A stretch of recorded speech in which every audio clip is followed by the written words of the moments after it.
একটা কথা তিনি বলেছেন, আমরা মূলধারা থেকে বিচ্ছিন্ন। আমি এখানে ওলামায়ে কেরাম আমাদের নেতৃবৃন্দ রয়েছেন, তাদের দৃষ্টি আকর্ষণ করছি। এটা হলো সরকারের মূল মন। এই জিনিসটা আমরা মূলধারা থেকে বিচ্ছিন্ন, আমরা আধুনিক অর্থনীতি পড়ি না। সেই হিসেবে কিভাবে আমরা আধুনিক অর্থনীতিকে সংস্কার প্রস্তাব দিব? আমরা রাষ্ট্রবিজ্ঞান পড়ি না, রাষ্ট্রবিজ্ঞান পরিবর্তনের প্রস্তাব আমরা দিতে পারি না। আমরা স্কুল কলেজের ইতিহাস সাহিত্য সংস্কৃতি পড়ি না, মাদ্রাসায় পড়ানো হয় না। সেজন্য এগুলো বদলানোর আমাদের প্রস্তাব দেওয়ার অধিকার নেই। এই কথা মন্ত্রীকে এবং প্রধানমন্ত্রীকে, গোয়েন্দা সংস্থাগুলোকে এবং যারা শিক্ষা কমিটি সরকারের যে কমিটিগুলো রয়েছে সংশ্লিষ্ট তাদেরকে বুঝিয়েছে।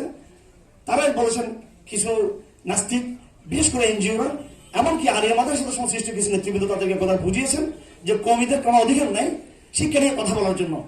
এই ক্ষেত্রে আমি খুব সংক্ষেপে যেটা বলতে চাই সেটা হলো, ওনাদের উদ্দেশ্যে আমি তখন মিটিংয়ে বলেছিলাম যে আপনি আমাদেরকে যেভাবে জনবিচ্ছিন্ন মনে করতেছেন সেটা ভুল কথা।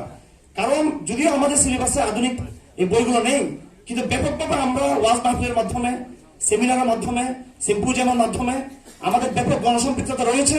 এবং শিক্ষা সংস্কার যে প্রস্তাবগুলো আমরা দিয়েছি, এগুলো আমাদের মোল্লাতান্ত্রিক দাবি নয়, হুজুরদের দাবি নয়, এগুলো জনগণের দাবি, শিক্ষিত লোকদের দাবি। আমি তাকে চ্যালেঞ্জ করেছি মিটিংয়ে যে এই দেশের এই শিক্ষার যে সেকুলারাইজেশন, শিক্ষার যে ধর্মনিরপেক্ষকরণ, পররাষ্ট্রিত্বকরণ, তার বিরুদ্ধে যে জাগরণ শুধু ওলামায়ে কেরামদের নয়, আমি তাকে বলেছি এবং তার মাধ্যমে তার সরকারকে বলেছি, এই জাগরণ স্কুল কলেজ বিশ্ববিদ্যালয় থেকে উঠে এসেছে।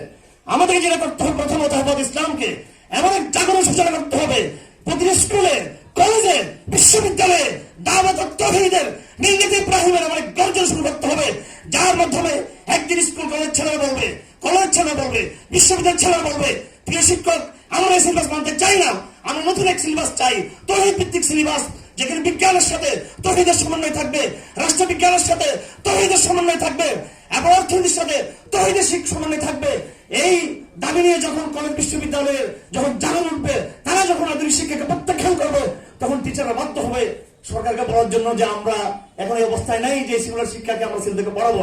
আমাদের দায়িত্ব হলো এখন সে জাগরণ তৈরি করা। আমার ভাইরা, একটা পয়েন্ট শেষ করে দিচ্ছি। আমাদেরকে মনে করা হয় আনামি, অশিক্ষিত, খ্যাত, ব্যাকগ্রাউন্ড। এটা আমাদের কিছু সাংবাদিক ভাইরাও হয়তো কিছু, আমি সবার কথা বলছি না, কিছু বুদ্ধিজীবীরা, কিছু রাজনীতিক, কিছু ব্যবসায়ী, কিছু যারা সরকার দেখতে আসেন, তারা মনে করে থাকেন অশিক্ষিত। আমার ভাইয়েরা, একজন ব্যক্তির নাম দিতে চাই, তিনি আমাদের উস্তাদ জাস্টিস আল্লামা তাকি উসমানী। শুধু একদিনের জন্য বাংলাদেশে তাকে উপস্থিত করা উচিত আমি মনে করি। তিনি ওই একদিনের কর্মশালায় দেখিয়ে দিবেন পুরো শুধু বাংলাদেশ নয়, সমস্ত মুসলিম বিশ্বের শিক্ষা ব্যবস্থা কিভাবে ইসলামাইজেশন হতে পারে তিনি একজনই বলে দিবেন সেটা।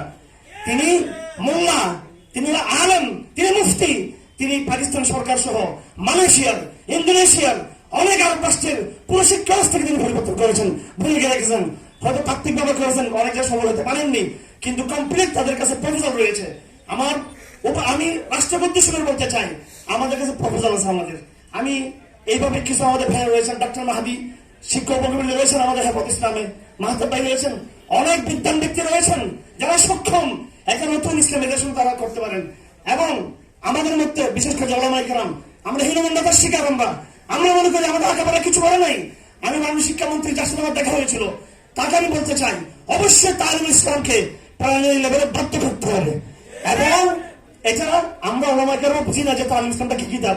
বেশি যেমন কিতাবকে ষষ্ঠ শ্রেণী থেকে দশম শ্রেণী পর্যন্ত বাধ্যতামূলক পড়াতে হবে। এটা আমি চট্টগ্রাম শহরে তালিমুল ইসলাম কিতাবটা পড়াই, ইঞ্জিনিয়ার, ডাক্তার, প্রফেসর, র্যাবের অফিসার, পুলিশ, আমি নিজে সেটা সপ্তাহে 2 দিন আমি ক্লাস করাই। এই জন্য ওলামায়ে কেরামকে প্রথমে নিজেদের আত্মমূল্যায়ন, আত্মনির্ভরশীল হওয়া, নিজেদের ঐতিহ্য সম্পর্কে, আগামীদের অবদান সম্পর্কে আমাদেরকে সে আত্মমূল্যায়ন থাকতে হবে। ভারতবর্ষে রাষ্ট্রপতি থানি রহমতুল্লাহ আলী সামাজিক আন্দোলনের মাধ্যমে সমস্ত নারীদেরকে প্রথম থেকে শিক্ষার তিনি বীজ বপন করেছেন।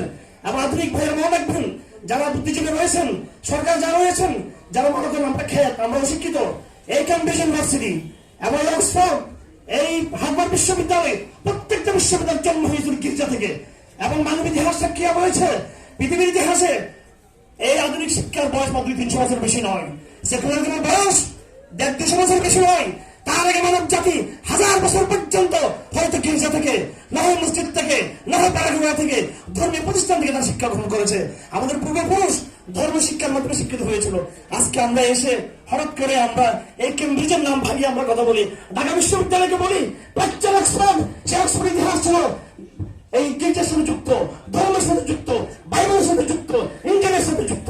সুতরাং আমরা যে দাবি দিচ্ছি ইসলামাইজেশনের দাবি, এটা কোনো ব্যাকডেটের দাবি না, এটা কোনো পশ্চাৎপর দাবি নয়, এটা বড় সময়ের দাবি, বৈজ্ঞানিক দাবি আর বাস্তবসম্মত দাবি।